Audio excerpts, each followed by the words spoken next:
অন্যতম শিষ্য, ইস্কনের অন্যতম গুরু, ইস্কনের শিক্ষাগুরু, ইস্কনের দীক্ষাগুরু, জিবিসি মেম্বার, অশ্বত্র সতোষী শ্রীমৎ জয়পতাকা স্বামী গুরু মহারাজের রাতুল চরণে আমার দণ্ডবত প্রণতি নিবেদন করে তাঁর অহিতুকে কৃপা আশীর্বাদ প্রার্থনা করছি। আমার পরম গুরু কৃষ্ণ কৃপা শ্রীমূর্তি শিলা অভয় চরণমেন্দ্র ভক্তিবেন্দ্র স্বামী শিলা প্রভুপাদের পাদ পদ্মে আমার দণ্ডবত প্রণতি নিবেদন করে তার অহিতুকে কৃপা আশীর্বাদ প্রার্থনা করছি।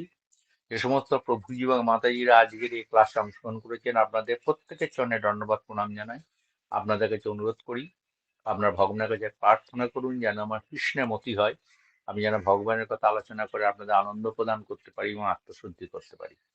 হরে কৃষ্ণ কৃষ্ণ কৃষ্ণ হরে হরে, হরে রাম রাম রাম হরে হরে। জয় শিলা প্রভুপাদ কি, জয় গুরু মহারাজ কি, নিতাই গৌর প্রেমানন্দে হরি হরি বল। তো বেশ কিছুদিন পরে আপনাদের সাথে আবার আমার একটা মিলনের সুযোগ হলো, এবং সম্ভবত এটা হচ্ছে আমার আমি এতদিন যে ক্লাস নিয়েছি সেটা হচ্ছে আমার কর্মজীবন চলাকালীন। আর 30শে জানুয়ারি, হ্যাঁ 30শে জানুয়ারি, 31শে জানুয়ারি অ্যাকচুয়ালি আমার কর্মজীবন শেষ হয়েছে।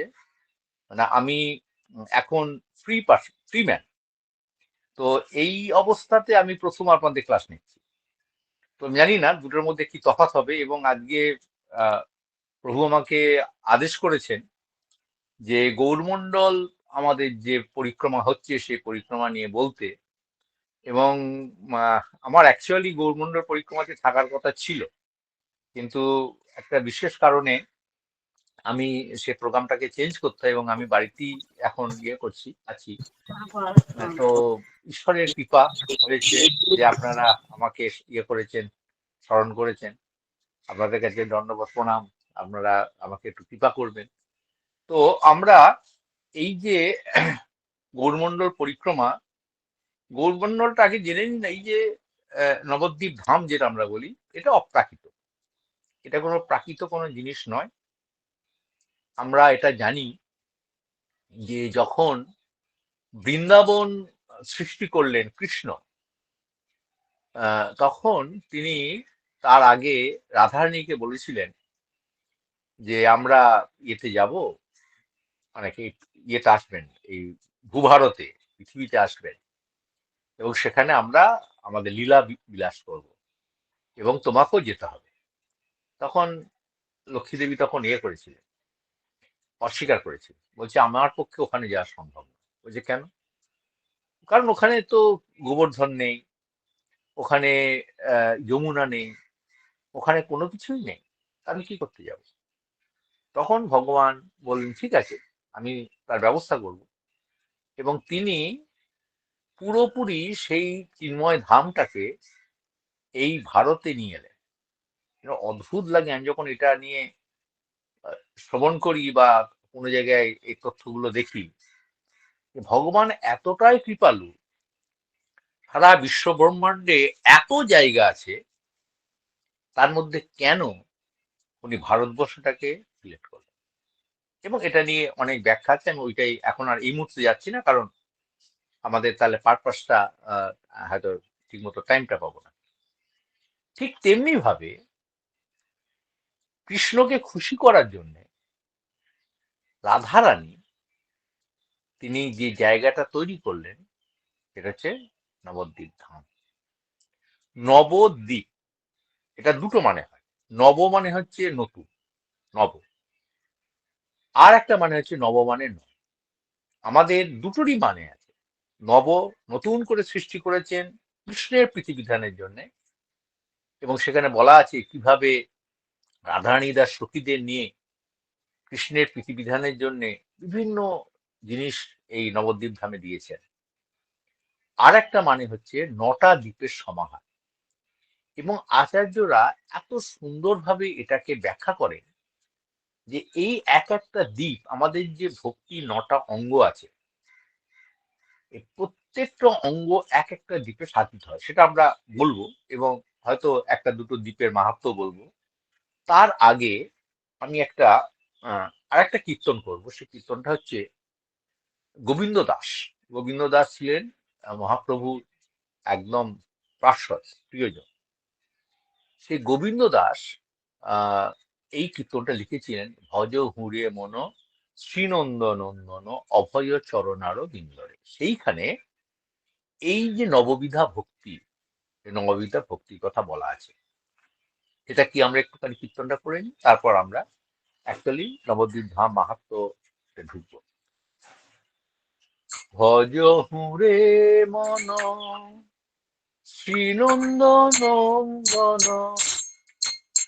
ভজ হুঁড়ে মন শ্রীনন্দনন্দন অভয় চরণার বিন্দরে।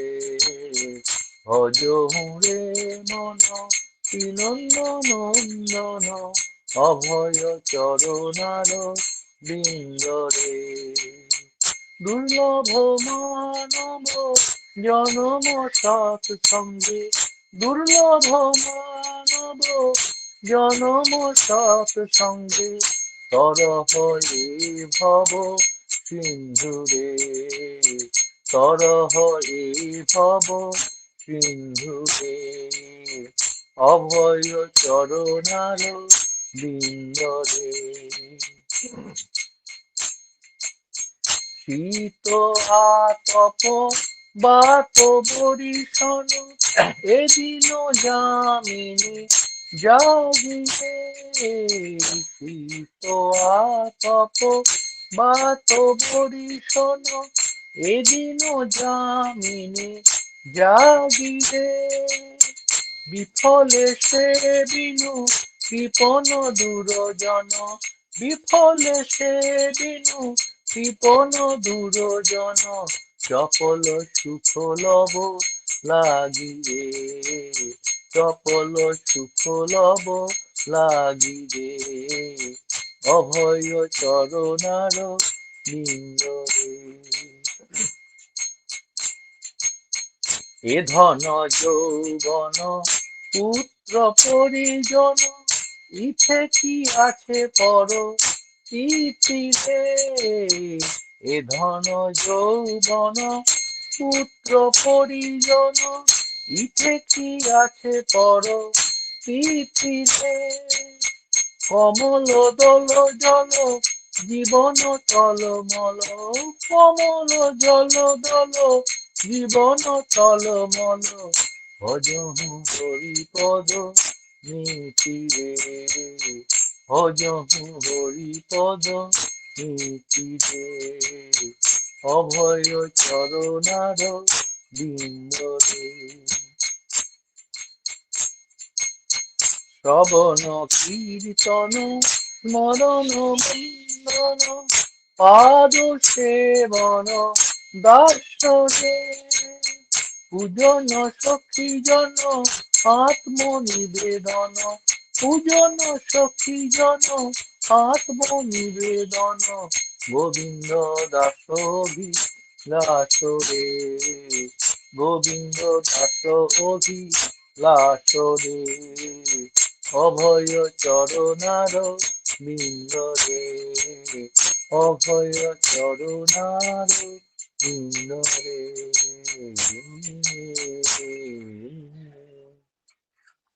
কীর্তনটার অদ্ভুত একটা মানে আছে, এবং সে মানেটা যদি আমরা ঠিক মতো জাজ করতে পারি, অনুভব করতে পারি, তাহলে দেখবেন এই যে নববিধা ভক্তি কি বলছেন উনি। প্রথমে বলছেন যে ভজ হুঁড়ে মন শ্রীনন্দ নন্দন, শ্রীনন্দ নন্দন নন্দ মহারাজের ছেলে কৃষ্ণ। আমার মনকে বলছে, হে মন, তুমি কৃষ্ণের কর, ভজন কর। কৃষ্ণের কোন ভজন করো? কৃষ্ণের অভয় চরণ। এবং অদ্ভুত ভাবে দেখুন, আমাদের যে শিলা প্রভুপাদ, তিনিও অভয় চরণ। অভয় চরণ মানে যে চরণে আশ্রয় নিলে আর কোনো ভয় থাকে না। কৃষ্ণের চরণ পাদপদ্মকে আমরা অভয় চরণ বলি। একই রকম ভাবে আমরা যখন প্রভুপাদের চরণাশ্রয় গ্রহণ করছি, আমরা কিন্তু সে অভয় চরণের কাছে এসেছি। দুর্লভ মানব জনম সৎসঙ্গ। আমাদের এই মনুষ্য জীবনটা অত্যন্ত দুর্লভ। আমরা জানি 84 লক্ষ প্রকারের জীব আছে, সেই জীবের মধ্যে থেকে 4 লক্ষ প্রকারের মানুষ, এবং সে মানুষের মধ্যে গুটি কয় ইয়ে আছে, আহ, মানে প্রকার আছে যারা হচ্ছে সভ্য, বাকি সব অসভ্য। এটা কিন্তু, এটা ভাববেন এটা শুধু এই ভারতবর্ষের, পৃথিবীর কথা বলছে তা নয় কিন্তু, এটা আমাদের যত ব্রহ্মাণ্ড আছে সমস্ত ব্রহ্মাণ্ডের মিলে এই কথাগুলো বলা হয়। এই এই যে মনুষ্য জন্মটা কেন এত গুরুত্বপূর্ণ? তরহ এ ভব সিন্ধু, এই ভবসিন্ধু পার হওয়ার একটা সবথেকে গুরুত্বপূর্ণ নৌকা হচ্ছে মনুষ্য শরীর। মনুষ্য শরীর ছাড়া অন্য কোনো শরীরে আপনি এই ভবসাগর পার হতে পারবেন না। একটা বিড়াল, একটা কুকুর, একটা বাঁদর এই ভবসাগর পার হতে পারবে না, তাদের জন্ম মৃত্যুর চক্রে ঘুরতেই হবে। কিন্তু মনুষ্য জীবনটা পেয়ে যদি কেউ এটাকে অনাদর করে, না জেনে, তাহলে কিন্তু তাকে আবার জন্ম মৃত্যুর চক্রে ঘুরতে হবে। প্রভুপাদ যে কাজটা করেছেন সেটা হচ্ছে, এই যে মনুষ্য জীবনটা অত্যন্ত প্রিসিয়াস, এইটাকে কিন্তু আমাদের বুঝিয়েছেন যে তুমি এই জীবনটাকে কাজে লাগাও, এটাকে দিয়ে তুমি ভবসাগর পার হতে পারবে, আর জন্ম মৃত্যুর চক্রে ঘুরতে হবে না। শীত আতপ বাত বরিশন, শীত হতে পারে শীতকাল, আতপ মানে হচ্ছে গ্রীষ্মকাল, বাত বরিশন ঝড়ঝঞ্ঝার দিন, এদিনও যা মিনি জাগিয়ে। আমরা দিন এবং রাত্রি সবসময় কি করছি না, আমরা কাজ করছি। বিফলে সেবিনু কৃপণ দূরজন, আমরা সেবা করছি কাদের? কৃপণ দূরজন, যারা কৃপণ এবং তারা দুর্জন। এরা এই আমার পরিবারের লোকজন যারা স্বাভাবিকভাবে, তারা কিন্তু কেউ আমার সঙ্গী দেবে না, সাথ দেবে না। আমার পরিবারের লোক হতে পারে কিন্তু সাথ দেবে না, বড়জোর হসপিটাল পর্যন্ত নিয়ে যাবে কিন্তু শেষ পর্যন্ত যাবে। এই জন্য বলছেন, আমি এই যে এদের সেবা করছি, বিফলে সেবা করছি, এই সেবার কোনো মূল্য নেই। আসল জায়গায় সেবা না করে আমি বিফল জায়গায় সেবা করি। এবং এরা, এই যে পুত্র পরিজন, এতে যে এই যে আমরা প্রীতি করছি, ভালোবাসছি, এতে কি আছে পর পৃথিবীতে, এতে কি প্রীতি আছে যে আমরা এটাকে নিয়ে মেতে আছি? এ ধন যৌবন পুত্র পরিজন, ইথে কি আছে পর পৃথিবীতে। তারপরে যেটা বলছেন, কমল দল জল জীবন টলমল, পদ্মপাতায় জল যেমন টলমল করে, এই জীবনটা হচ্ছে ঠিক তেমনি, এই আছি এই নেই। আগামীকাল সূর্যের উদয় দেখতে পাবো কিনা এটা আমি জানি না। একজন মানুষ খালি জেনেছিলেন তিনি কবে চলে যাবেন, তিনি হচ্ছেন পরীক্ষিত মহারাজ, যার 7 দিন মাত্র তার পরমায়ু আছে। আর কেউ জানতে পেরেছি? আমরা কেউ জানি। আজ আছি, কাল নাও থাকতে পারি। এই জন্য বলছেন, কমল দল জল জীবন টলমল, ভজ হু হরিপদ নীতি। শ্রীকৃষ্ণের এই পাদ পদ্ম সবসময় হরির পাদ, এটাকে এই যে পাদ পদ্মকে সবসময় স্মরণ কর, সবসময় ভজনা কর। কিভাবে? নববিধা ভক্তি, শ্রবণ কীর্তন মরণ বন্দন, পাদ সেবন দাস্যরে, পূজন সখীজন আত্মনিবেদন, গোবিন্দ দাস অভিলাষ। গোবিন্দ দাস অভিলাষ করছে যে আমরা যেন এই নববিধা ভক্তিকে মাধ্যমে আমরা সেই অভয় চরণারবিন্দে পাদ পদ্মে নিজেদের সমর্পণ করতে পারি। এটা হচ্ছে এই কীর্তনটার মূল ভাবনা। এবার এটা কেন বললাম না, এই যে নববিধা ভক্তি, সেই নববিধা ভক্তির আমাদের যে নবদ্বীপ ধাম, সেই নবদ্বীপ ধামে 9টা ইয়ে আছে, দ্বীপ আছে। সেই 9টা দ্বীপের আমাদের কাছে আহ, আহ, দুটো বই আছে আমার কাছে। একটা হচ্ছে নবদ্বীপ ধাম পরিক্রমা, এটা ভক্তি পুরুষোত্তম সাই মহারাজের নবদ্বীপ ধাম পরিক্রমা, এর মধ্যেও আছে। এবং আমাদের গৌরাঙ্গ প্রেম স্বামী মহারাজের শ্রী শ্রী নবদ্বীপ ধাম মাহাত্ম্য গ্রন্থাবলী, এগুলো সবকটাই কিন্তু এতে পাওয়া যায়। মায়াপুরে আমাদের নামহট্টে পাওয়া যায়, বা আমাদের যে ইয়ে আছে সংকীর্তন ভবনে পাওয়া যায়। তো এই যে নবদ্বীপ ধাম পরিক্রমা, এই নবদ্বীপ ধাম পরিক্রমাটা আগে কিভাবে শুরু হয়েছিল আর এখন কিভাবে হচ্ছে তার যদি আপনি জেনেসিসটা দেখেন তাহলে কিন্তু অদ্ভুত লাগবে। এই নবদ্বীপ ধাম পরিক্রমাটা প্রথম করেন নিত্যানন্দ প্রভু জীব গোস্বামীকে। দেখুন মানে কি আমাদের মানে আমি মাঝে মাঝে অবাক হয়ে যায় যে এই যে আমরা কিভাবে ধীরে ধীরে একটা প্রকৃত সত্যের সঙ্গে যুক্ত হচ্ছি, যেটা আমরা ইস্কনে না ঢুকলে আমরা কিন্তু এটা বুঝতে পারতাম না। এটা এটা কারো পক্ষে বোঝা সম্ভব না। এর গুরু তত্ত্বটাকে বুঝতে হলে বুঝতে হবে যে কোথা থেকে এটা এলো। তখন ইয়েতে মায়াপুরে তখন আছে নবদ্বীপে, তখন মহাপ্রভু আছেন, নিত্যানন্দ প্রভু আছেন, জীব গোস্বামী এলেন। জীব গোস্বামীকে আপনারা জানেন, জীব গোস্বামী ছোট ভাই অনুপমের ছেলে জীব গোস্বামী। এবং জীব গোস্বামীকে নিয়ে নিত্যানন্দ প্রভু এই নবদ্বীপ ধাম চেনাচ্ছেন। কোন কোন দ্বীপ নিয়ে নবদ্বীপ ধাম, এবং সেখানে কোন দ্বীপে কোন ধরনের আমাদের যে নববিধা ভক্তি ইয়ে করা যায়, তার কি মাহাত্ম্য, সবকিছু বোঝাচ্ছেন। বোঝাতে বোঝাতে তিনি বলছেন যে এই নবদ্বীপে অন্তর্দ্বীপে তখন বলছেন এখানে একটা অদ্ভুত মন্দির এক হইবে প্রকাশ। তিনি দেখতে পাচ্ছেন, জীব গোস্বামীকে দেখাচ্ছে যে এইখানে একটা অদ্ভুত মন্দির প্রকাশ হবে, এবং যে মন্দিরটা সারা বিশ্বে কোথাও নেই, এরকম একটা অদ্ভুত মন্দির প্রকাশ হবে। এবং চিন্তা করুন সেই যে আহ, তার কথা, সেই কথাটাকে আজকে ইয়ে করার জন্য, মানে প্রমাণ করার জন্য যে নিত্যানন্দ প্রভু যা দেখেছেন, জীবন যা দেখিয়েছেন সেটা হচ্ছে বাস্তব, সেটাকে বাস্তবিকতা করছে দেখুন ঈশ্বর, অন্য কেউ তো করেনি। এবং আজকে যে বিশাল কর্মকাণ্ড চলছে মায়াপুরে, এবং আমরা তার হয়তো অংশীদার, আমরা সেখানে যুক্ত, আমরা প্রভুপাদের এই যে সংস্থাতে আছি, আমরা জয়প্রকাশ স্বামী গুরু মহারাজের বা অন্যান্য ইস্কনের যে সমস্ত গুরুবর্গ আছে তাদের কারো না কারো কাছে আমরা দীক্ষা পেয়েছি বা অনেকে পাবো ভবিষ্যতে। এই যে বিষয়টা, এই বিষয়টা কিন্তু আপনি ভেবে দেখুন তো যে কতটা স্বীকৃতি থাকলে বিগত জীবন তবে এই ধরনের একটা কাজের সঙ্গে যুক্ত হয়ে যায়।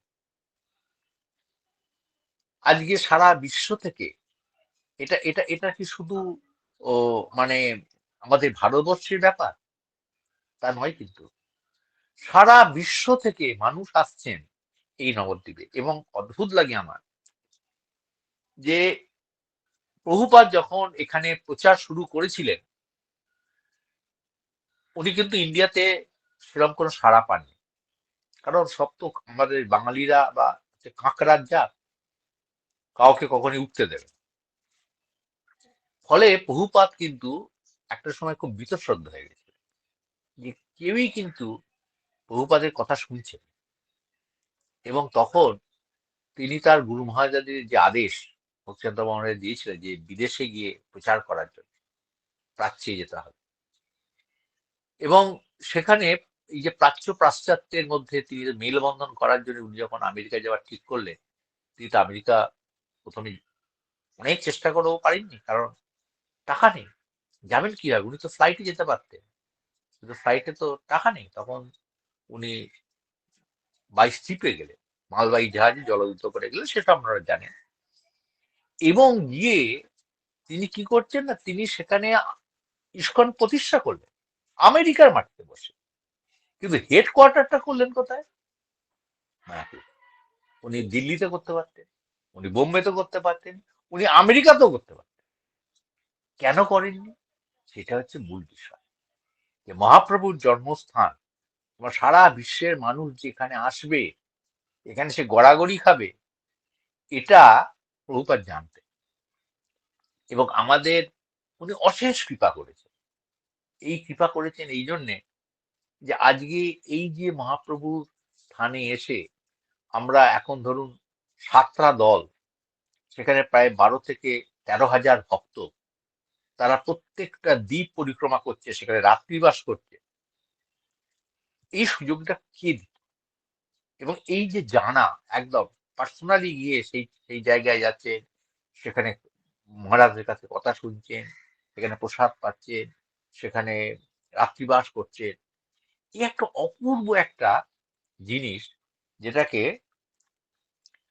গুরু মহারাজ এবং প্রভুপাদ তখন নির্দেশ দিয়েছিল। আমি সেনকে লোকনাথ সাহেব মহারাজের কাছ থেকে শুনছিলাম এই কিভাবে শুরু হলো, যেটা জিবিসিতে ওনারা পাঠিয়েছিলেন এই প্রপোজালটা, যে দ্বীপে থেকে থেকে থেকে থেকে প্রচার হবে, মানে পরিক্রমা করা হবে। আগে কি হতো না, প্রভুপাদ এই ভক্তদের বলেছেন যে বাসে করে ঘুরতে, সেই রাস্তা নেই, কিছু নেই, সে ছোট ছোট গাড়িতে করে কিছু ভক্তকে নিয়ে এই ঘোরা হয়েছিল। তখন আহ, লোকনাথ সাই মহারাজ বলছে, জয়প্রদা সাই মহারাজ, লোকনাথ সাই মহারাজ, এরা সব আরো অনেকে ছিলেন, তখন ঘুরেছেন। তারপর আস্তে আস্তে যখন জিবিসি কে এই প্রপোজালটা দেয়া হলো যে আমরা 9টা দ্বীপ আমরা পায়ে হেঁটে প্রদক্ষিণ করব, এবং সেখানে আমরা থাকবো, ওই দ্বীপে থাকবো, আমরা থেকে ঘুরবো, এরকম অনেক মানে ইতিহাস আছে। তো এই যে নবদ্বীপ মন্ডল যেটা, এটা হচ্ছে 16 ক্রোশ। 16 ক্রোশ নবদ্বীপ, মানে 16 ক্রোশ মানে 48 থেকে 52 কিলোমিটার। এই যে এলাকাটা, এই এলাকাটাতে আহ আহ, ঘুরে ঘুরে ঘুরে ঘুরে ঘুরে ঘুরে ভক্তরা কি করছেন না, মহাপ্রভুর যে লীলাক্ষেত্র, সেটাকে, গৌরমন্ডল কিন্তু অনেকটা বড়। আমি গৌরমন্ডল নিয়ে বলছি না, গৌরমন্ডল থেকে ইয়ে থেকে কানায় নাটতলা পর্যন্ত গৌরমন্ডল, এটা হচ্ছে নবদ্বীপ মন্ডল। এই নবদ্বীপ মন্ডলের মধ্যে, যেখানে ভক্তিবিনোদ ঠাকুর বলেছেন আপনারা যত শীঘ্র সম্ভব নবদ্বীপ মন্ডল পরিক্রমার ব্যবস্থা করুন, এই কার্য জগৎ জীবের কল্যাণ সাধন করি। মানে এই যে নবদ্বীপ মন্ডল পরিক্রমাটা, এই পরিক্রমাটা কিভাবে ইয়ে করবে, মানে মানুষকে মুক্তির পথে এগিয়ে দেবে, সেটা নিয়ে কিন্তু এটা বলা আছে। এবং নবদ্বীপ মন্ডল পরিক্রমাতে আপনাদের, আমি জানি না আপনাদের নবদ্বীপ মন্ডল, এই যে জায়গাটা নবদ্বীপ, এটা যদি আপনি ম্যাপটা দেখেন, এটা হচ্ছে একদম পুরোপুরি পদ্ম ফুলের মতো। এই পদ্ম ফুলের এই যে 9টা দ্বীপ আছে, এই 9টা দ্বীপের নবদ্বীপ ধামের যে ইয়েগুলো আছে, সেটা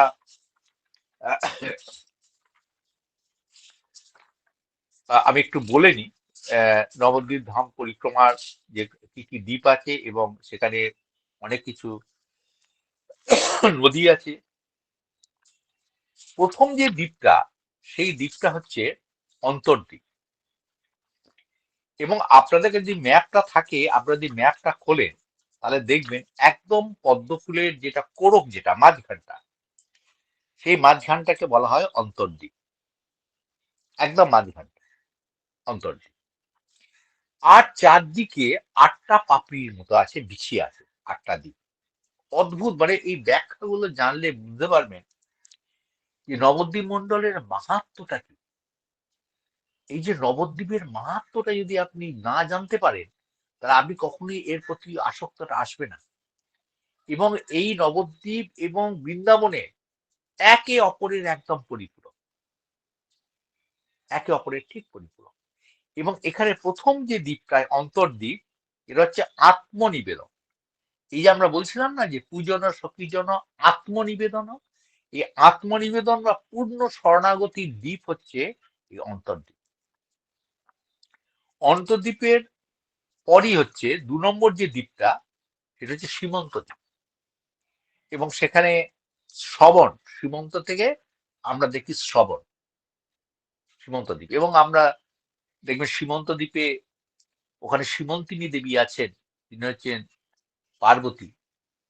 তিনি শুনেছিলেন শিবের কাছ থেকে যে মহাপ্রভু আবির্ভূত হবেন, এবং তখন সে সত্যযুগের কথা, তখন উনি এসেছিলেন, এখানে তপস্যা করেছিলেন, এবং গৌরাঙ্গ মহাপ্রভু তিনি দর্শন দিয়েছিলেন, এবং উনি মাথা মাটিতে ঠেকিয়ে ভগবানকে প্রণাম করেছিলেন, এবং মায়েদের যে মাথার যে সিঁথি তাকে সীমন্তিনী বলা হয়।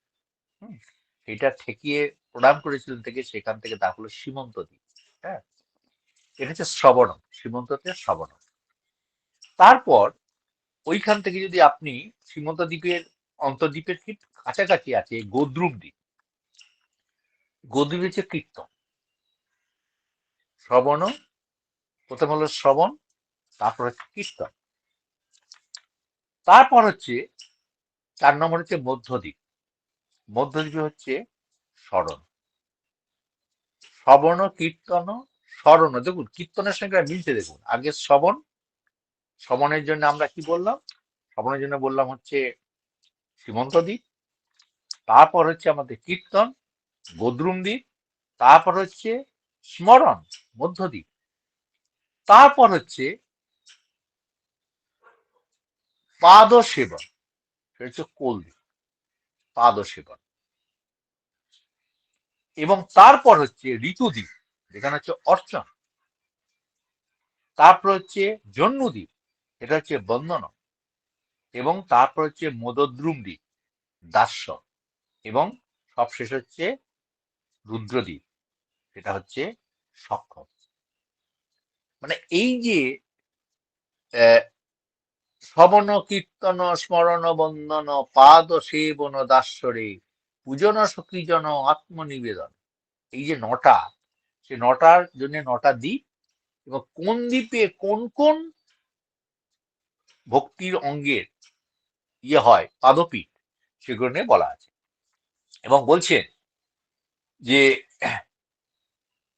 এবং আপনি দেখবেন আমাদের ইস্কনের নামহট্টে যে একটা গ্রুপ আছে, যে নিত্যানন্দ গ্রুপ আর গদাধর গ্রুপ, দুটো গ্রুপ হয়।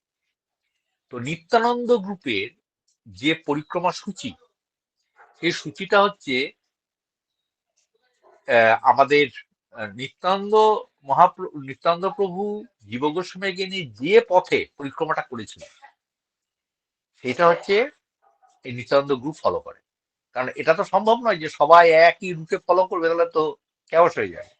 বিভিন্ন গ্রুপ বিভিন্ন দিক থেকে ঘুরছে, নটা দ্বীপই ঘুরছে।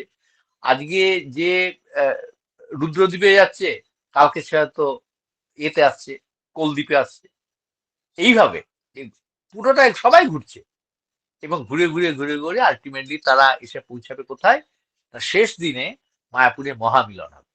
আজকে বোধ হয় পঞ্চম দিন, না চতুর্থ দিন হবে বোধ হয়। তো এই যে বিভিন্ন দ্বীপে ঘোরা, এবং এর সঙ্গে দেখুন একটা অদ্ভুত মিল আছে। বলছেন নবদ্বীপের কেন্দ্রস্থলে অবস্থিত অন্তর্দ্বীপ, নবদ্বীপ অষ্টদলের মধ্যভাগে অন্তর্দ্বীপ কর্ণিকা রূপে অবস্থিত। পদ্ম ফুল যদি খোলেন, তা পদ্মের মধ্যে যে মাঝে যে জায়গাটা, যেখান থেকে সে পদ্ম ফুলের আমরা এইগুলো পাচ্ছি, চেলি বলি আমরা পদ্মের পাপড়িটা, ওটা হলুদ রঙের, আর তার চারপাশে পাপড়ি, মাঝের যে অংশটা সেটা হচ্ছে অন্তর্দ্বীপ। এই অন্তর্দ্বীপের পরিধি হচ্ছে 16 কিলোমিটার বা 10 মাইল এর পরিধিটা। এবং শাস্ত্রে বর্ণনা করা হয়েছে যে গঙ্গা ও যমুনার মধ্যবর্তী দ্বীপটিকে বলা হয় অন্তর্দ্বীপ, এবং মায়াপুর এই অন্তর্দ্বীপের মধ্যে অবস্থিত। বুঝতে পারছেন মায়াপুরটা কোথায় অবস্থিত? অন্তর্দ্বীপে। এবং এই অন্তর্দ্বীপে মহাপ্রভুর যে জন্মস্থান, যোগপীঠ, সেটা অন্তর্দ্বীপে। এবং এবং এখানে আপনি যদি ম্যাপটা দেখেন, যে অন্তর্দ্বীপে দেখবেন যে শ্রী মায়াপুর আছে, এবং সেখানে যোগপীঠটাও আছে অন্তর্দ্বীপের মধ্যে। এবং বলছেন যে মায়াপুরের পরিধি প্রায় 5 কিলোমিটার, 3 মাইল। মায়াপুরের কেন্দ্রে যোগপীঠ অবস্থিত, যা হচ্ছে গৌরাঙ্গ মহাপ্রভুর আবির্ভাব স্থান এবং সমগ্র নবদ্বীপ ধামের কেন্দ্রস্থল। অর্থাৎ আমরা যোগপীঠে যাই, আমরা একদম ওই পদ্মের যে কর্ণিকা, সে কর্ণিকায় চলে এসেছি। এইটা আপনি যখন ভাববেন, এটা আপনি যখন জানবেন, আপনি বুঝতে পারবেন যে প্রভুপাদ কতটা, মানে ভগবানের কৃপায় প্রভুপাদ কতটা মানে ছিলেন, প্র্যাকটিক্যালি এটা চিন্তা করেছিলেন। উনি অন্য কোথাও তো এই হেডকোয়ার্টার করলেন না। কেন করলেন উনি মায়াপুরে? মায়াপুরে তখন যাতায়াতের কোনো ব্যবস্থাই ছিল না। তার তো কলকাতায় ভালো করা ছিল, কিন্তু কলকাতার লোক, কিন্তু কলকাতায় করতে পারতেন, করেননি। কারণ সেটা হচ্ছে তার নির্দেশ, ভগবান নির্দেশ দিয়েছেন যে কোথায় কি হবে। এবং তারপর দেখুন কিভাবে ভক্তি বিনোদ ঠাকুর এই নবদ্বীপ ধামের এই যে মহাপ্রভুর জন্মস্থান সেটাকে আবিষ্কার করলেন। এটা তো চাপা পড়ে গেছে, কেউ জানতোই না যে মহাপ্রভু অ্যাকচুয়ালি কোথায় জন্মগ্রহণ করেছেন। এবং এই নবদ্বীপ ধামে হচ্ছে, এবং নবদ্বীপ ধাম বিরাজিত 60টি তীর্থ শহর। নবদ্বীপ ধামে যে 9টা ইয়ে আছে, দেখুন সেগুলো বলছে মথুরা, অযোধ্যা, হরিদ্বার, কাশী মানে বারাণসী, কাঞ্চি, অবন্তী মানে উজ্জয়িনী, দ্বারকা, এই সমস্ত এগুলো এই নবদ্বীপ ধামের মধ্যে আছে। তার মাহাত্ম্যগুলো সব এর মধ্যে আছে। এবং আরো অবাক হয়ে যাবেন, আমাদের যে 12টা বোন আছে বৃন্দাবনে, দ্বাদশ বোন, সে বোনও কিন্তু এর মধ্যে আছে। মানে এগুলো না পড়লে, না জানলে আপনি এই মাহাত্ম্যটাকে অনুভবই করতে পারবেন না। কেন নবদ্বীপ মন্ডল পরিক্রমা করবো আমি? বলছে গোকুল মহাবন, সেটা আছে অন্তর্দ্বীপ। অন্তর্দ্বীপ মানে যেটা বললাম যে মহাপ্রভুর জন্মস্থান, যোগপীঠ। মধুবন এবং মথুরা সেটা হচ্ছে পৃথুকুণ্ডের উত্তরে চাঁদকাজির গৃহ। চাঁদকাজির যে সমাধি, তার যে গৃহটা আছে বলরাম সেনের ওই ডিভিডের ওদিকটায়, ওটা হচ্ছে মধুবন ও মথুরা পৃথুকুণ্ডের উত্তরে চাঁদকাজি গৃহ। নন্দগ্রাম মানে ভগবানের জন্মস্থান, নন্দগ্রাম, এটা হচ্ছে কোথাও গোদ্রুম দ্বীপ। বহুলা বন, আমরা বহুলা অষ্টমী হয় বহুলা বন, সে বহুলা বন হচ্ছে কোলদ্বীপ। এবং কোলদ্বীপের এমন মাহাত্ম্য যে ভগবান যখন অবতার হলেন, মানে নৃসিংহ অবতার যখন হয়েছিলেন, মানে যখন শুকরের রূপ ধরেছিলেন, নৃসিংহ না শুকরের রূপ ধরেছিলেন, যখন যেমন পৃথিবীকে উত্তোলন করছে, তখন তো পৃথিবীকে কক্ষে স্থাপন করার পর তারপর হিরণ্যকের সঙ্গে তার হয়, লড়াই হয়েছিল। তো লড়াই করতে করতে তার পিছনের একটা পাকে তিনি কোলদ্বীপে রেখেছিলেন। ভাবুন, লড়াই করছেন কার সঙ্গে? হিরণ্যাক্ষের সঙ্গে, কিন্তু তার একটা পিছনের একটা পাকে যেখানে রেখেছিলেন সেই জায়গাটা হচ্ছে কোলদ্বীপ, যেটা আমরা পরিক্রমা করি। তারপর গিরি গোবর্ধন, কোলদ্বীপের কুলিয়া পাহাড় হচ্ছে গিরি গোবর্ধন। ভদ্রবন সেটা হচ্ছে জন্মদ্বীপ। ভান্ডির বন মধুদ্রুম দ্বীপ। কাম্যবন মধুদ্বীপের মহৎপুর যে জায়গাটা আছে সেই মহৎপুর। তালবন সীমন্ত দ্বীপের মায়ামারি। তালবন যেখানে মারামারি মাঠ বলে, যেখানটায়, সেটা হচ্ছে তালবন। বিল্লবন, যে বিল্লবনে এখনো পর্যন্ত ভগবান লক্ষ্মীদেব করছেন, তপস্যা করছেন, যে তিনি লীলাতে প্রবেশ করবে, রাসলীলায় প্রবেশ করবে, সেই যে বিল্লবন, সেটা হচ্ছে কি রুদ্রদ্বীপ। এবং খাদির বন বলে খদির বন, সেটা হচ্ছে চম্পাহাটি। এবং রাধাকুণ্ড হচ্ছে ঋতুদ্বীপ। ভগবানের সকল অবতারগণও নবদ্বীপে বিরাজ করেন। মানে আপনি এই মাহাত্ম্য পড়লে না আপনি মেসমারাইজড হয়ে যাবেন, মানে কি নেই এখানে আর কি না নেই। বলছেন 4 যুগে ভগবান 4 মূর্তিতে নবদ্বীপে আবির্ভূত হন। সত্য যুগে গ্রদুম দ্বীপে নৃসিংহদেব রূপে, ত্রেতা যুগে মদদ্দুম দ্বীপে শ্রীরামচন্দ্র রূপে, দ্বাপর যুগে কুলদ্বীপে সমুদ্রগণের শ্রীকৃষ্ণ রূপে, যেখানে সমুদ্র সেনের সঙ্গে ওখানে যুদ্ধ হয়েছিল, আপনারা জানেন সেটা, এবং ওখানে নাটক হয় কিভাবে হয়েছিল। এবং কলিযুগে নবদ্বীপ ধামে গৌরাঙ্গ মহাপ্রভু রূপে তিনি কোলদ্বীপে বরাহদেবে আবির্ভূত হয়েছে। যেটা বলছিলাম যে বরাহদেব রূপে ওনার একটা চরণ উনি রেখেছিলেন কোলদ্বীপে, যখন তিনি হিরণাক্ষের সঙ্গে লড়াই করছিলেন। গৌরাঙ্গ মহাপ্রভুর কৃপাপ্রাপ্ত হওয়ার জন্য মহা দেবদেবীগণ নবদ্বীপ ধামে তপস্যা করার উদ্দেশ্যে আগমন করেন, যেমন ব্রহ্মা, রুদ্র, ইন্দ্র এবং পার্বতী দেবী। এবং আপনারা দেখবেন এই যে এক একটা দ্বীপ মাহাত্ম্য আছে। ইন্দ্র কোন দ্বীপে তপস্যা করেছিলেন, ব্রহ্মা কোন দ্বীপে তপস্যা করেছিলেন, সমস্ত কিছু এই আমাদের বইয়ের মধ্যে আছে।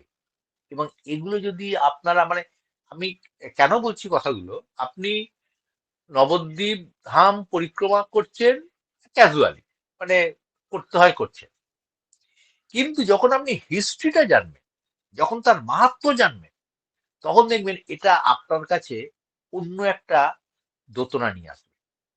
আপনি যে মুহূর্তে ইয়েতে যাবেন, ধরুন আমাদের মহাপ্রভুর জন্মস্থানে, সেখানে গিয়ে আপনি কি দেখবেন, দেখবেন একটা মন্দির আছে, মন্দিরে এখন নতুন গেট ফেট করেছে, ডান দিকে আহ, আমাদের ইয়ে আছে, ভক্তিবিনোদ ঠাকুরের সমাধি। তারপর আপনি ঢুকলেন, ঢুকে নাট মন্দিরের দিকে ঢুকছেন, ঢুকে দেখবেন বেদির ওপরে ওখানে তিনটে ইয়ে আছে, প্রকোষ্ঠ আছে, সেখানে ভগবান আছে। তারপর সেখানে গিয়ে দেখবেন একটা নিম গাছ আছে, নিম গাছের তলাতে যেখানে ভগবান জন্মেছিলেন সেইটা, পাশে একটা ঘর আছে, ওদিকে শিব আছে। আপনি আরেকটু এগিয়ে যাবেন, এগিয়ে গেলে দেখতে পাবেন যে সেখানে নৃসিংহ, লক্ষ্মী নৃসিংহ আছে। এইটা আপনার কাছে একটা দ্রষ্টব্য স্থান। কিন্তু আপনি যে মুহূর্তে এই প্রত্যেকটা জায়গার ইতিহাস জানবেন, কিভাবে এখানে এই যোগপীঠটা স্থাপিত হলো, কে যোগপীঠটাকে ইয়ে করলো, যা স্থাপন করলো, কারণ এটা তো হারিয়ে গেছিল, এটা তো খুঁজে পাওয়া যাচ্ছে না। কে করলো না, সেটা করলেন ভক্তিবিনোদ ঠাকুর। ভক্তিবিনোদ তখন ঠাকুর থাকতেন সেই তার ইয়েতে, আহ, ইয়ের ওপারে, মানে আমাদের জলঙ্গির ওপারে উনি তখন থাকতেন। সেখানে থেকে উনি একদিন ছাদে ছাদে উঠেছেন, ছাদে উঠে দেখছেন যে উত্তরে, তখন তো দিকটা ফাঁকা ছিল, একদম উত্তর দিকে একটা জায়গা থেকে নীল একটা আলোর যার স্তম্ভ এরম ভাব উঠেছে। উনি ভক্তিময় ঠাকুরকে ডাকলেন, ডেকে বললেন, দেখো তো এটা তুমি কি দেখছো? বললো, হ্যাঁ বাবা, একটা আলোর স্তম্ভ, নীল আলোর একটা স্তম্ভ। তখন তখন ওরা গোদ্রুম, নদিয়া গোদ্রুমে নিত্যানন্দ মহাজন পাতি আছে নাম হট্ট জীবের ওপর, ওই সেই গোদ্রুম। তখন উনি তার পরের দিন অনেক জনকে নিয়ে গেলেন সেখানে, গিয়ে দেখছেন যে সেটা মোটামুটি অনুমান করলেন যে এরকম একটা জায়গা থেকে আমি দেখেছিলাম, গিয়ে দিলেন সেটা একটা পুরো চাষের জমি, সবাই চাষবাস করছে, সেখানে চাষিরা আছে, বেশিরভাগই মহামেডান চাষি। তো তখন উনি দেখলেন একটা ঢিবি মতো জায়গা আছে, সেখানে প্রচুর তুলসী গাছ হয়ে আছে। উনি তখন চাষিদের বললেন যে, আচ্ছা, এই যে জায়গাটা, এই জায়গাটা আপনারা চাষ করেন না কেন? আপনি সব জায়গায় চাষ করে এই জায়গাটাকে ফাঁকা রেখেছেন কেন? বললো, কি আর বলবো, আমরা বহুবার এটাই চাষ করেছি, আমরা ধান লাগিয়েছি, কিন্তু কিছুতেই ধান হয় না, ধান মরে যায়, দেখি শুধুই তুলসী গাছ হয়। ওই জন্য আমরা এটাকে নিয়ে কিছু ইয়ে করি না, আমরা এইভাবেই রেখে দিই।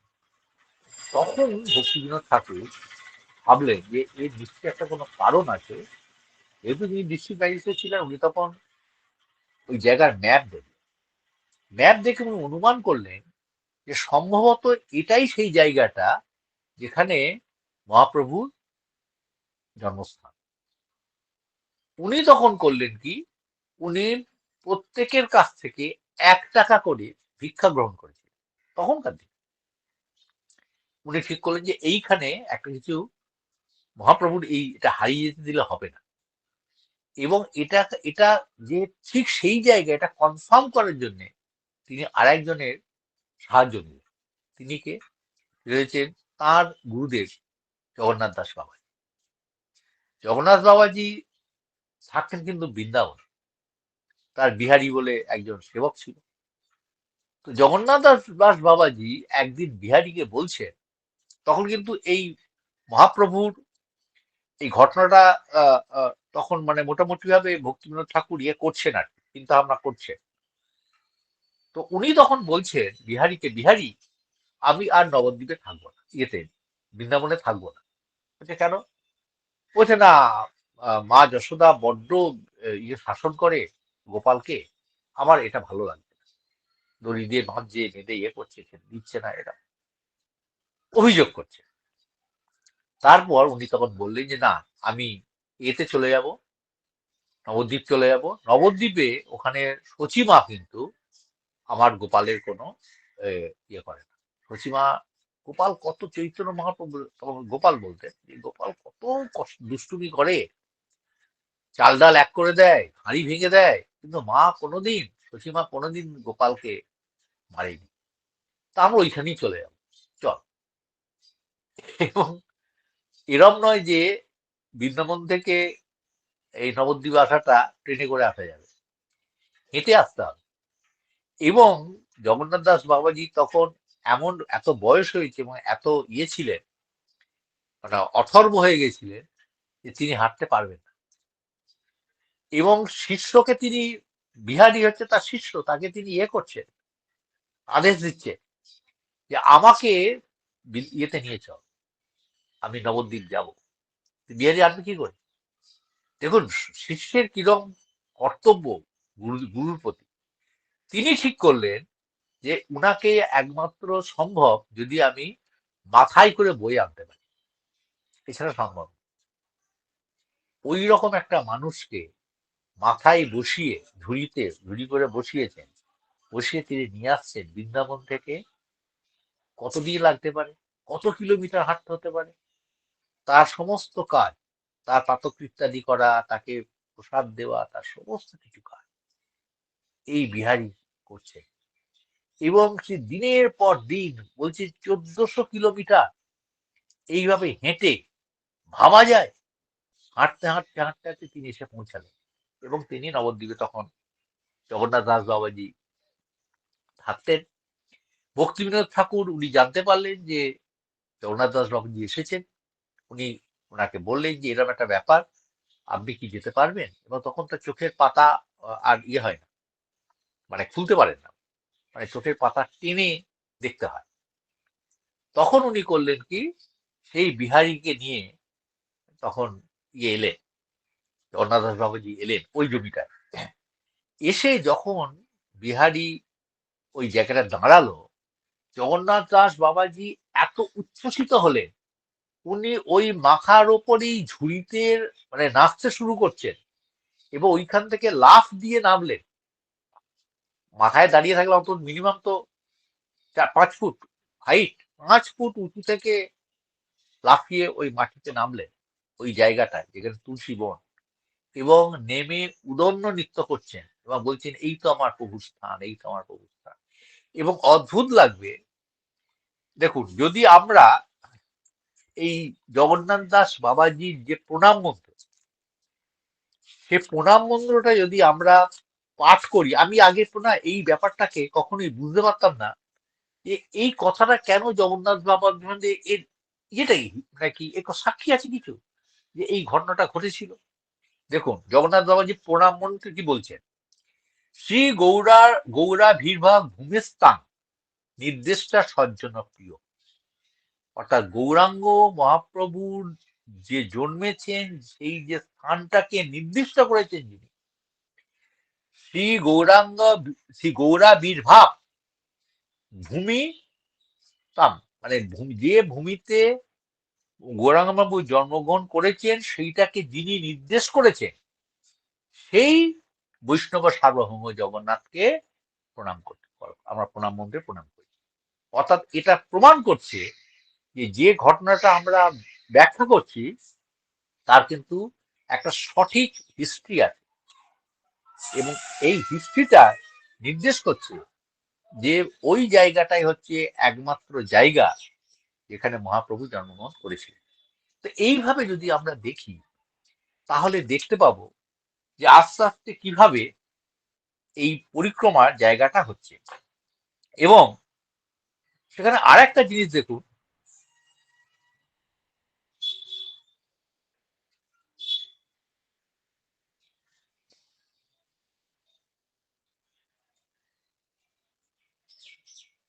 হরে কৃষ্ণ, সেখানে আর একটা জিনিস দেখুন, বলছেন যে গৌরাঙ্গ মহাপ্রভুর কৃপাপ্রাপ্ত হওয়ার জন্য মহাদেব দেবীগণ নবদ্বীপ ধামে তপস্যার উদ্দেশ্যে আগমন করেন। যেমন ব্রহ্মা রুদ্র, ইন্দ্র ও পার্বতী দেবী। মহামহা ঋষিগণ যেমন চতুষ্কুমার, স্বর্গস্বামীগণ এবং জন্যুমুনি নবদ্বীপে ধামে তপস্যা করেন। চার সম্প্রদায়ের আচার্যগণ নিম্বাকাচার্য, মধ্যাচার্য, বিষ্ণুস্বামী ও রামানুজাচার্য এনারাও নবদ্বীপ পরিদর্শন করেন এবং চৈতন্য মহাপ্রভুর কৃপা প্রাপ্ত হন। এবং এটা আমি এক জায়গায় শুনেছিলাম যে মহাপ্রভুর যে সমস্ত পার্শ্বদগণ ছিলেন, মহাপ্রভু এটা চেয়েছিলেন যে সারা বিশ্বে যেন এই তার নাম হরে কৃষ্ণ সংকীর্তনটা প্রচার হয়। এই জন্য তার পার্শ্বদগণকে পৃথিবীর বিভিন্ন প্রান্তে তারা জন্মেছিলেন, পৃথিবীর বিভিন্ন প্রান্তে। আর ভক্তিবিনোদ ঠাকুর প্রভুপাদকে এই আদেশটা দিয়েছিলেন যে তুমি যাও, বিদেশে যাও, দিয়ে ওই যারা বিভিন্ন জায়গায় জন্মেছে তাদের তুমি সংগ্রহ করো, সংগ্রহ করে নিয়ে এসো এখানে। আপনি দেখুন কোথা থেকে কে আসছেন, আমাদের গুরু মহারাজ আমেরিকা থেকে আসছে, কেউ আছে রাশিয়া থেকে, কেউ আছে চীন থেকে, কেউ আছে জাপান থেকে, কেউ আছে অস্ট্রেলিয়া থেকে, কেউ আছে সাউথ আফ্রিকা থেকে। কেন? কারণ এরা সবাই মহাপ্রভুর পার্শ্বদ, এরা জন্মেছিলেন বিভিন্ন জায়গায়, জন্মেছেন, প্রভুপাত করেছেন, এদের সমস্ত সংগ্রহ করেছেন, সংগ্রহ করে আজকে এই যে ইস্কন প্রতিষ্ঠা হলো এবং সারা বিশ্বে যে কি এর মানে প্রভাব, এই মানব জীবন সার্থক করার জন্য একটা অর্গানাইজেশন তৈরি করলেন, যে অর্গানাইজেশনে সারা বিশ্বের মানুষের আশ্রয় পেতে পারে, এত বড় একটা গৃহ বানালেন প্রভুপাদ। সেটা এমনি এমনি হয়নি। এবং সত্যি বলতে কি, প্রভুপাদের সম্বন্ধে যত আপনি করবেন, অধ্যয়ন করবেন, এই ভাগবতমের যে শ্লোক, তার যে তাৎপর্য, তার যে ব্যাখ্যা, আপনি চিন্তা করে দেখবেন তো এগুলো একটা মানুষ স্বাভাবিক অবস্থায় করতে পারে কিনা, যদি না এর পিছন থেকে ভগবানের নির্দেশ না থাকে। ভগবান, আমার তো মনে হয় যে এই যে ডিক্টাফোনে প্রভুপাদ যে নির্দেশগুলো দিতেন, এগুলো প্রভুপাদের মুখ দিয়ে ভগবানই বলাতেন, এবং সেটা বুঝতে পারা যায় মিশ্র যা প্রভুপাদ যে অনুবাদগুলো করেছেন, যে তাৎপর্যগুলো দিচ্ছেন, সেগুলো কিন্তু একটা মৃত্যু পদযাত্রী একটা মানুষের মুখ থেকে ওভাবে বেরোতে পারে না। স্বয়ং কৃষ্ণ কিন্তু প্রভুপাদের মুখ দিয়ে এই কথাগুলো বার করছেন এবং বলছেন, পূর্ববর্তী আচার্যগণের পদাঙ্ক অনুসরণ করে আমাদের পরম পূজ্যপাদ আন্তর্জাতিক কৃষ্ণভক্ত সংঘের প্রতিষ্ঠাতা আচার্য কৃষ্ণ কৃপাশ্রী মূর্তি ছিল অভয়চরণবৃন্দ ভক্তিবন্ত স্বামী প্রভুপাদ শ্রী নবদ্বীপ ধামকে তার ভজনের স্থান হিসেবে গ্রহণ করেছেন। নবদ্বীপ ধাম মাহাত্ম পরিক্রমা খণ্ড থেকে এটা উদ্ধৃতি দিচ্ছে। ওই যে শ্রী নবদ্বীপ ধাম মাহাত্ম পরিক্রমা খণ্ডের বর্ণনা করা হয়েছে, ভক্তগণ 16 কোষ পরিমিত নবদ্বীপের মধ্যে যা যা রয়েছে আমি এখন তা বর্ণনা করব। নবদ্বীপ ক্রোশ 16, নবদ্বীপ 16 ক্রোশ পরিমিত স্থান। এই নবদ্বীপের মধ্যে 16টি নদীর প্রবাহ নিত্য বিদ্যমান। দেখুন, আমরা জানি না কিন্তু 16টা নদী আছে। মূল গঙ্গা প্রবাহের পূর্ব তীরে 4টি দ্বীপ রয়েছে, আর গঙ্গার পশ্চিম তীরে বিরাজিত রয়েছে 5টা দ্বীপ। 5 আর 4 9টা। গঙ্গা হতে বিভিন্ন ধারা প্রবাহ করে এই দ্বীপগুলি পরিবেশন করে প্রভাবিত হয়েছে। এই যে দ্বীপ বলতে কি বুঝি, নদী বেষ্টিত একটা ভূখণ্ডকে দ্বীপ বলা হয়। তাহলে এই যে দ্বীপগুলো বলছি আমি, এটা কোল দ্বীপ, এটা ঋতু দ্বীপ, এটা জন্য দ্বীপ, এটা এই দ্বীপ, তার মানে কি এখন হয়তো সব সমান হয়ে গেছে, কিন্তু এখানে যে নদী গঙ্গা প্রবাহ হতো এবং এক একটা ভূখণ্ডকে আলাদা করে রাখতো, সেইটা কিন্তু ছিল। সেটা ওই গঙ্গার ওপারে যেতে এক জায়গায় আমার মনে আছে, কোন একটা জায়গায় যেতে গিয়ে তখন দেখেছিলাম সে একদম খাড়ির মধ্যে দিয়ে, যেটা আমাদের ইয়েতে হয়, আহ, ওই আমাদের আহ, বৃন্দাবনের পরিক্রমার সময় একটা জায়গা আছে, যেখানে খুব সরু একটা রাস্তা যার মধ্যে দিয়ে যেতে হয়। এখানেও ঠিক সেরকম সরু নদীর এক খাল, সেই খালের মধ্যে যে নৌকা করে করে যেতে হয়, অদ্ভুত লাগে সে জায়গাগুলো। এবং বলছে যে নবদ্বীপ ধামের মধ্য দিয়ে মূল গঙ্গা দেবী অনুক্ষণ প্রবাহমানা, আর অন্যান্য পূর্ণ নদীগণ গঙ্গা হতে বিভিন্ন দিকে প্রবাহিত হয়েছে। গঙ্গার নিকটই সুন্দরী যমুনা নদী প্রবাহমানা। অন্য আরেকটি ধারার মধ্যে বিদ্যাধরী সরস্বতী প্রবাহমানা। যমুনার পূর্ব ভাগে তাম্রপর্ণী পিতমালা এবং ব্রহ্মপুত্র, এই ৩ নদীর ধারা বিদ্যমান। এবং এটা তো আমরা জানি যে যখন আমি ইয়েতে যেতে পারিনি, আমাদের যখন আহ ইয়ে হয়েছিল, ও ও, আরে আহ, কুম্ভ মেলা, কুম্ভ মেলাতে আমি যেতে পারি, কিন্তু আমাদের ইয়ের নিচে, আমাদের যে গৌরাঙ্গ ব্রিজের নিচে ওখানে যে পঞ্চবেণী আছে, সে পঞ্চবেণীতে আমরা স্নান করেছিলাম এবং তখন পঞ্চবেণীর বিশাল মাহাত্ম্য জেনেছিলাম। এবং সেই পঞ্চবেণীতে 5টা নদীর মিলনস্থল ওটা আমরা জানতামই না। এবং এখানে বলছে যে এইসব নদীধারা পরস্পর ছেদ করে একই নবদ্বীপকে 9টি দ্বীপে বিভক্ত করেছে। প্রভুর ইচ্ছায় কখনো এইসব নদীধারা শুষ্ক হয়ে যায়, আবার পুনরায় ইচ্ছা হলে এইসব ধারা জলময় হয়। প্রভুর ইচ্ছায় কোন স্থান জলপ্লাবিত হয়, আবার প্রভুর ইচ্ছায় পুনরায় সেই স্থান আমাদের দর্শন দান করে।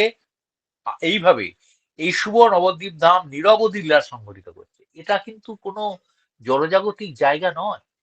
এবং বলছেন গুরু মহারাজ এটা বারবার বলেছেন যে নবদ্বীপ ধামে যদি কেউ মায়াপুরে যায়, এক রাত থাকে, সে সমস্ত তীর্থ করার ফল পেয়ে যাবে। এক পা হাঁটলে সেখানে পরিক্রমা করার ফল পাওয়া যায়। এই যে এই যে মাহাত্ম্যময় একটা জায়গা, এই জায়গাটাকে রক্ষা করা আমাদের কর্তব্য। তবে অন্যভাবে নেবেন না। এখন কিন্তু আমাদের মায়াপুরে আমি কিছু কিছু জিনিস দেখছি, অনেক বেশি না ব্যবসায়িক গুণবৃত্তির লোক ঢুকে পড়ছে। ব্যবসায়ী গুণবৃত্তি মানে জমি জায়গা এসব ব্যাপার নিয়ে। এটা কিন্তু নবদ্বীপের ইয়ে নয়, অ্যাকচুয়ালি হওয়া উচিত নয়। নবদ্বীপে মানুষ যাবে শুদ্ধ ভক্তি সাধন করতে। আমাদের এখন তো ইয়ে নেই, মানে সে বানপ্রস্থ তো নেই। তা আমরা কোথায় গিয়ে ভগবানের আরাধনা করবে? তার প্রতিষ্ঠ স্থান হচ্ছে মায়াপুর। সে মায়াপুরে মানুষ যাবে, সেখানে তারা জীবনের শেষ দিনে, শেষ বয়সে এসে তারা মায়াপুরে একটুখানি আশ্রয় গ্রহণ করে ভগবানের আরাধনা করবে। তো সেটা আস্তে আস্তে ক্রমশ অন্যদিকে কলুষিত হচ্ছে। হয়তো এটা কলির প্রভাব। এবং বলছেন যে যে ব্যক্তি পরম ভাগ্যবান, তাঁর চিত্তে এই পুণ্যধাম সর্বকালে স্ফুরিত হয়। ভক্তের হৃদয় যদি ধাম দর্শনে বাসনায় আকুলিত হয়, তখন তার সর্বদ্বীপ এবং সর্বধারা দর্শনের সৌভাগ্য হয়। কখনো স্বপ্নে, কখনো ধ্যানে, কখনো দৃষ্টিযোগে ভক্তিযুক্ত চিত্ত ব্যক্তি ধামের দর্শন লাভ করে থাকে। গঙ্গা যমুনার মধ্যবর্তী স্থানে যে দ্বীপ বিদ্যমান, সর্পশাস্ত্রে সেই দ্বীপকে অন্তর্দ্বীপ বলে অভিহিত করা হয়েছে। অন্তর্দ্বীপের মধ্যে মায়াপুর নামক পীঠ রয়েছে। এখানে চৈতন্য মহাপ্রভু জন্মগ্রহণ করেছেন। গোলকধামের অন্তর্গত যে মহাবন নামক স্থান রয়েছে, হে ভক্তগণ, সেই স্থানকে নবদ্বীপের মায়াপুর বলে জানে। এগুলো শাস্ত্রে উল্লেখ আছে। তো এখন বাজে 9টা, 7টা 11, 7টা 13। তো আমি এখানে বিশ্রাম দিচ্ছি। যদিও এটা নিয়ে অনেক কিছু বলা যায়, মানে 7 দিন ধরে বললেও শেষ করতে পারবো না। অতএব আপনারা যে আমাকে এই সুযোগটা দিয়েছেন, আহ, এটাকে নিয়ে একটু আলোচনা করা, তার জন্য গিরা প্রভুর কাছে আমি অত্যন্ত কৃতজ্ঞ। উনি আমাকে একটু আদেশ করেছেন, স্মরণ করেছেন এটার ব্যাপারে। তবে এটাও বলে রাখি, আমার আগে যে ধরনের ছিল, ইউনিভার্সিটির কাজের গুলো ছিল, এখন আমি সেখান থেকে ছুটি পেয়েছি। ফলে কিছুটা সময় আহ, হাতে আছে, যদি অন্যান্য কাজের মধ্যেও থাকতে হয়। তো সেক্ষেত্রে আহ, যদি আমি আপনাদের কোনো সেবায় লাগতে পারি, তাহলে আমি নিজেকে প্রার্থনা করবো। বাঞ্ছা কল্পতরু ভূতশ্চ কৃপা সিন্ধু বৈবচ পতিতানাং পাবনে বৈষ্ণব অনন্ত কোটি বৈষ্ণববৃন্দ কি, জয় শিলা প্রভুপাদ কি, জয় গুরু মহারাজ কি, জয় গৌর দেবানন্দে। হরি হরি বল। হরে হরে কৃষ্ণ। কৃষ্ণ। দণ্ডবত প্রণাম প্রভু। আজকের ক্লাসের বিষয়ে যদি কারো কোনো প্রশ্ন থাকে, আমরা বেশি প্রশ্ন নেব না,